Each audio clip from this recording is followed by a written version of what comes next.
What's up everybody, welcome back to the channel. Today I've got some new Frontier Armory PCCs during the July sale event. Let's check them out. The apocalypse.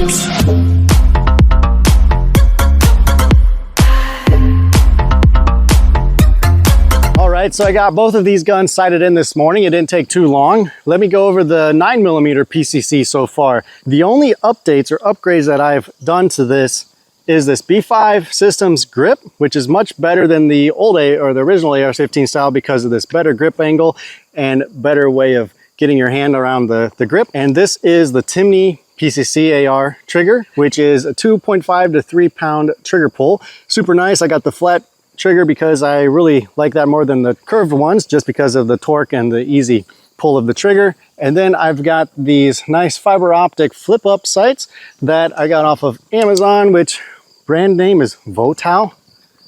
Check it out there. And so you just push this button and they flip up readily and automatically. Other than that, here on the back, you also got fiber optics in this sight, and then you can flip it down into a smaller circle there so that you can get better on your accuracy if you wanted to. So this one is going to be primarily used, I think, for PCC Eye and Steel Challenge. So that's why I got the iron sights on here. And so I didn't do too much on lights or other accessories on the rail here, so I left it smooth and it's nice and skinny. The only other thing I might do is just what I am going to do. Tomorrow arrives my muzzle rise Eliminator in the 9mm version. If you want to check that video out, I have a video version of the 5.56 on my channel that you can check it out. Those work really great as far as controlling your muzzle and your shooting, if you especially want to shoot faster than normal. Other than that, everything else here comes with the gun, the B5 stock, the metal upper and lower here. Oh, and what's also neat is you have this last round bolt hold open option here.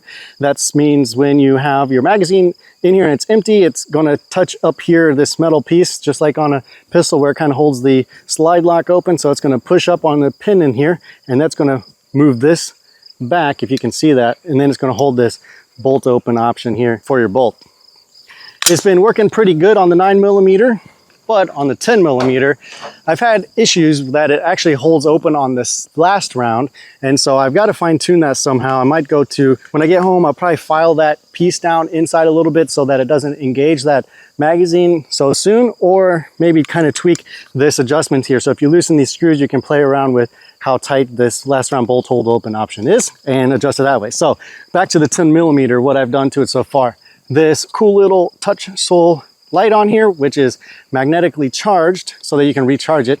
It's got cool little, or I don't want to say cool, but very convenient tactical buttons on here. So one is strobe. Let's see, nobody's behind the camera, just so you know. Got the strobe and the constant on. Super bright, very, very, very bright. Blinding myself a little bit, checking it out in the mirror. And so that'll do some damage there to somebody that you might want to kind of subdue if you want to. Then I have this Monstrom Prism scope on there. This is super nice, actually. Maybe I get a picture of the reticle there if you want. I sighted this in, super nice, because you can also adjust the focus here a little bit if you need to, so you can get different ranges. And the other thing that I changed was this B5 Systems grip. Got the OD green just to kind of give me a visual cue that this is a 10mm and not the 9mm. Everything else here is stock. Can't find a muzzle rise Eliminator for the 10mm yet, but NFA said that that's one of the calibers they are working on. Same trigger, mil-spec trigger, 2-stage, and everything else, yeah, is stock. So let's go ahead and tell you some things that happened during my sighting in. So when shooting the 9mm, I got a few issues where the bullet got slammed down into the casing and didn't feed properly. Not really sure what happened there, but after a few rounds, I think it cycled in pretty good. I haven't had this issue yet after that. But for the 10mm, I've got 4 rounds here that I had the same issue. The problem here was that the bolt wasn't able to slam this into the chamber. It would get caught on the feed ramp, and these were typically the last round or so. So I'm not sure what the issue is there. It could be a magazine issue this time, because I got the bolt swapped out when it had that happen, and then the bolt was working fine. But now I'm getting this issue probably with the ETS magazine right here, which I'll show you here real quick. And then I'll show you the issue with the follower once I get to the last round, okay? So let's do some shooting here. We're gonna use a chronograph, and we're going to do 10mm first. This ammunition is the AAC 10mm 180 grain. So I just want to get some numbers here while I can on velocities out of a 16-inch barrel. By the way, both of these are 16-inch barrels. Go ahead and cycle it and see if it works. All right, looks like I got one in the chamber. We are good. Let's go ahead and go through the chronograph here. Now, what was that? Oh, so the round wasn't high enough in the magazine for some reason. The last round bolt hold open option looks like that pin maybe pushed down the bullet there to not let it in all the way. Not too sure. We'll see if we keep getting issues, but now it should be high enough. Now it sounds like we're loaded. All right, safety's off. 1,470 feet per second. Wow, what is the box says 1,200 feet per second. So that's probably more likely out of a pistol, but this thing, 16-inch barrel, you're gonna get an extra 270 feet per second out of 10 millimeter, which is nice because a lot of 10 millimeters watered down. This is what the velocity should be even out of a pistol. Oh, now you see that was my issue. I didn't even check that. The round failed to feed into the chamber there, up the feed ramp. I'm not sure why. I'm wondering if this spring is so tight or something like that, where the bolt doesn't go fully all the way back to go fully forward and give that force to it needs to get up in there. So let's go ahead and take that round out. Try a second test. Yeah, you can see how smashed in that is right there. Second shot. We are in. Keep this chronograph on my app too, so I can get you the numbers later. 1555. Wow, an extra 100, almost an extra 100 feet per second. Am I loaded? Yep. Okay, cycled good there. 1517. So we're in the 1500s consistently now. But yeah, another failure there. Not too sure what the issue is. This time it's at the top of the feed ramp. Could be a magazine issue this time, but we're gonna have to check with NFA because I want this thing working if I want to potentially use this for home defense. And you don't really want to shoot ammo that does that because there's even more pressure. By the way, we're on the last round here. Hold on, let's close the bolt and see if it stays open. As you can see, the follower is near the top here, which should touch the last round bolt hold open option. But when this round goes out, the follower even goes higher, and that's when it should engage. But seems like it's engaging on the last round here. Okay, that time is smooth and easy, or that cycled easily. I didn't even have to let go of the bolt. All right, here we go. Fourth shot, 1516. 3 shots in the 1500s. Oh, that's 4 shots total. I'm gonna get a total of 5 to get at least a decent average here. So the last round in the chrono. 1540, great. That's what I like to see. 1500s in 4 out of 5 shots. All right, overall, I like the way this shoots. I think it just has some kinks that it needs to work out here. Everything is lubed up and oiled up before I got out here, so I'm not too sure. I'll talk to NFA, maybe give you guys an update later if there's a fix for that. But overall, that felt really good. Felt really smooth as far as having a rifle caliber PCC for 10 millimeter without all of the feisty recoil you would get out of a pistol. So let's go ahead and do the 9 millimeter PCC. I'll get the chronograph set up here in a little bit. Okay, so we're here with the 9 millimeter. I forgot that I wanted to go back to the 10 millimeter with bear load, but I will do that after I do this 9 millimeter ACC and Defender ammunition. I'll show you that in a little bit, but this is the 9 millimeter AAC 147 grain, 965 feet per second, it says. All right, that one cycled good. And it is 80 degrees out here. I do have the thermometer up there on the chronograph just because people like to ask for the temperatures, but you also see that in the app summary too. 1,119.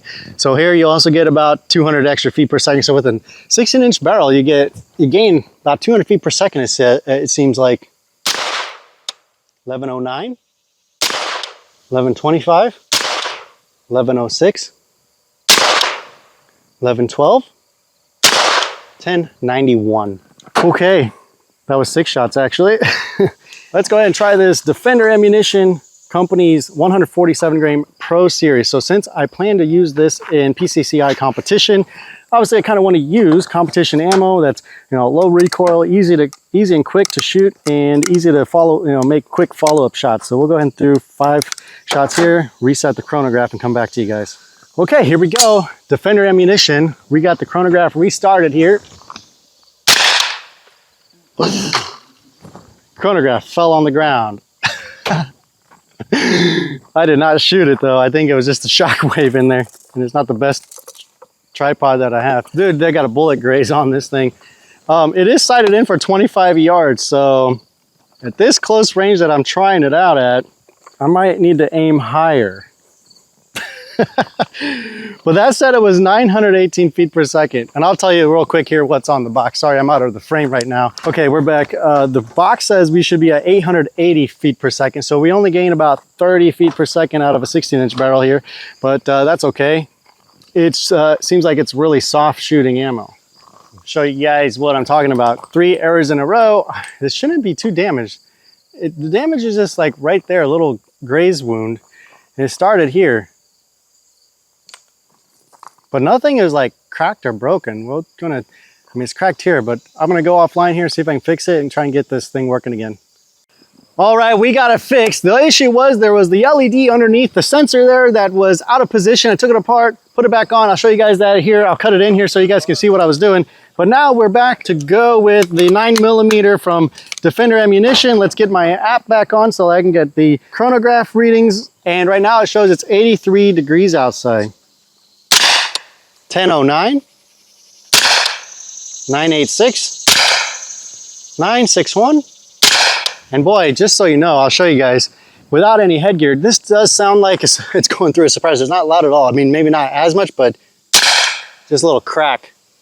We are out 986, and we'll show you guys that information at the end, what the averages and all that was. Let's go back to the 10mm. This is the Bear Load, HSM Bear Load, a 200 grain FMJ round, but I'm not sure what the velocity, 1093, 1093 feet per second for a 200 round, 200 grain bullet. Let's see what it's like out of a 16-inch barrel, because that's probably out of a pistol, right? So let's give it a shot. 1263, 1254, 1237. Oh, and then here you can see a double feed here with the Bear Load. Yeah, one was trying to go in, the magazine was feeding the next one round up in, and try to get both of them in there. Let's try to clear this jam out. I think about more problems with the 10mm than I was with the 9mm. Maybe it happens on the last 2 rounds. Let's see if it happens again. 1267. 1258. So we'll get you those numbers there in a little bit. Let's begin with the 9mm PCC, which has a 16-inch barrel and a 1 in 10 twist rate for those of you guys who are interested. The first ammo is the ACC, which had an advertised velocity of 965 feet per second, and when shooting out of a 16-inch barrel with a 1 in 10 twist, I was getting an extra 145 feet per second on average at 1,110 feet per second. That's expected to have an increase of velocity the longer the barrel is, of course.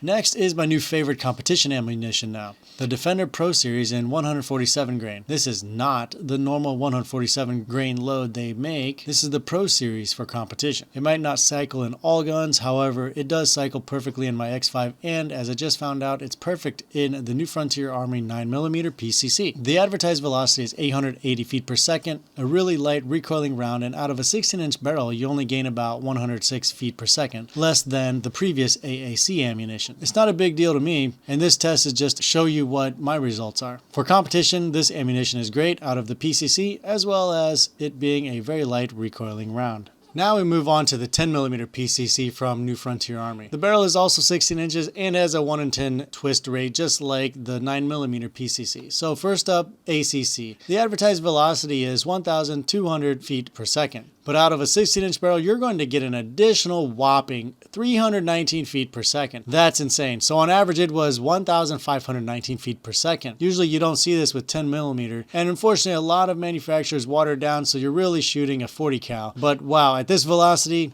it's a lot more fun for a 10mm. I'm highly impressed with the 10mm PCC and the AAC ammunition. With a good round and this velocity, it's hard to understand why a 10mm PCC in Indiana isn't legal, but a 10mm handgun is legal for hunting on public land. Next ammo I tested was the HSM Bear Load, which kind of is disappointing for me overall. I did a video of this separately out of the SIG P320 X10, and the velocities were but for it to be called Bear Load, it is quite low in velocity. I understand it's a 200 grain bullet, but I had higher expectations. In the 10mm PCC test, I got on average a mediocre 1,255 feet per second with a 16-inch barrel, and the advertised velocity is 1,093 feet per second. I think it's way overpriced for what you get. I think it's just another decent target shooting round, but being advertised as basically $1 a round as a Bear Load is a big stretch. All right, so there you have it, guys. We've got both PCCs. Tried it out. I just got these. I'm having little problems with the 10mm. I think less problems with the 9mm. I still like both. They shoot great when they work. I think with the 10mm, I just need to go back to New Frontier and explain my problem and see what they can do to fix it. But yeah, both guns are really great. Highly recommended if you guys want a great PCC. This one's going to be for competition. Like I said, it's pretty easy to move around and swing if you want. And I probably will just knock off these wings here for competition because they kind of get in the way. You see too much in your sights. And when you want speed, you just want to see that quick sight acquisition there on the front sight. But other than that, I will get you guys here the numbers. But basically, I like these. These are really great. We just need to fine tune them a little bit, and then I think they're going to work. I think a lot of PCCs have their own little hiccups and things like that, which can't really avoid without doing a few little tweaking, right? So again, all these attachments that I have on the gun here, they're going to be linked down in the description from Amazon or wherever I got them. And that way you guys can check them out if you can see if you guys want one of them. And I haven't had any complaints with the Monstrom Prism scope. It works really great, really good definition on the colors, the green and the 5 or the red on the etched reticles. And then this light here on the rail here, it's right in the right position there for your thumb to turn it on and off real quick. So, okay. That does it for today's videos, guys. Thanks a lot for watching and tuning in to this video about New Frontier Armory's PCCs that I've got. If you want to see more of these videos or more things that I missed about a review on this, go ahead and put in the comment section so that I can read those and we can come back out here and do another video. But I don't want to bore you guys with a bunch of shooting because you can see a bunch of shooting on YouTube and stuff, and there's just not much to see other than you've seen a gun shoot, right? So at least we got a little bit here on the velocity test so you can see how each round performs a little bit, but that does it. So let's go ahead and wrap it up here. And if you like this video, go ahead and click like. If you don't like the video, go ahead and click that dislike button twice, subscribe, and we'll see you guys in the next video.